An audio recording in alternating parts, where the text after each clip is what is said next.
Okay. Sit beside my good friend Marty. Yeah. Hello, ladies and gentlemen. My name is David DePieri. This course is part of my 565 course with John Egan. I'd like to introduce an old friend of mine. Marty is a musician, and he's with the Delta Community Music School. So I've got a few questions I'm going to ask Marty. I'm going to sit myself over here so that the focus can be on the musician. Thank you. Okay, so Marty, exactly what does music mean to you? Okay, David, music means to me, it's very much a very strong passion.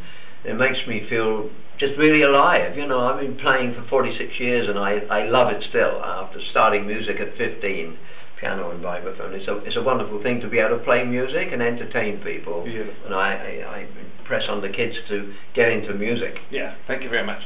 So what made you decide to become a musician?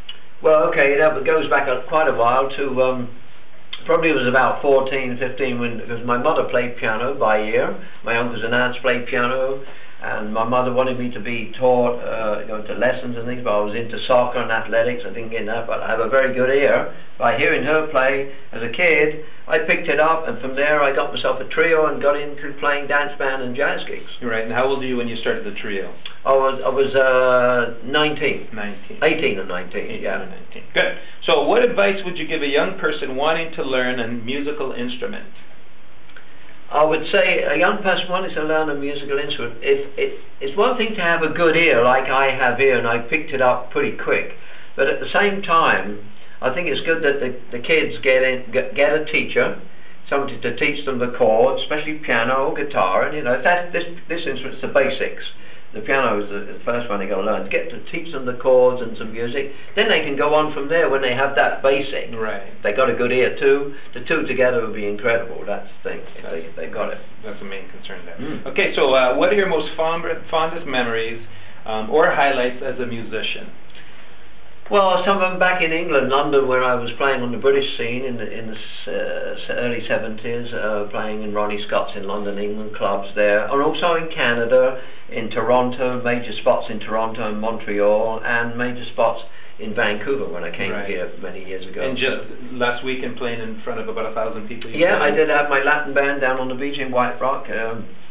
Full beach Latin band, congas, vibes, guitar, bass, wonderful. They loved it, and it's a passion. And the more the feeling when you're playing is a lovely feeling you get from. The adulation is there too, but it's wonderful to play. Know that people appreciate what you're doing. Right. Now, as a musician, do you ever become nervous? As a professional player. Yep. Does that happen to you? Yeah, it does sometimes. Yeah, it does. I mean, I've played in front of 1,000 people at concerts, either in England or Toronto, radio broadcasts and things. Not so much radio, but live concerts. Sure, and you're brought onto stage, you're being introduced, the instrument's already on stage, and they're called on. And it's nervy until you get you get your head down. You've got a program if you're doing television, radio, and then you get into it. But you're nervous before that. Ella Fitzgerald was too. That's right. Yeah, all those great artists. If you say you're not nervous and you're blasé, then there's something wrong. You're lying. You're lying. Yeah. Okay. So at Delta Secondary School, we build guitars from scratch. Right. Is there something that you could say to these future guitar players about the instruments that they're making with their own hands?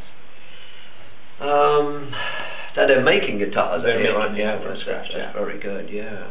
See, I don't know much about guitars. I'll be honest with you, but it's nice that they're making them from scratch. So they're getting into it right from the beginning. That's right. Yeah. Knowing about that instrument and then going on to learn to play it as well. Exactly. Yeah. Good. Okay, last question. If you could do it all over again, would you do anything differently? No. Nothing whatsoever? No, I wouldn't. You've been pretty happy with the everything. same. I'm very happy with the way I play. And I'm still learning things. You mustn't say you've learned everything, even at my age, 71, because you don't. None of it. You don't. You just carry on learning things, you know. But I wouldn't have done it any other way. Right. I'm glad I'm self-taught musician for me personally. You know, it's been a wonderful career. Thank you, Marty. Thank you, David. I appreciate that. Thank you. Great. So, ladies and gentlemen, my friend Marty Franklin, 71 years old, plays the vibraphone like you can imagine, and a great piano player too. So maybe what I'll do is I'll get you to play a little something, and then we'll wind down. All right.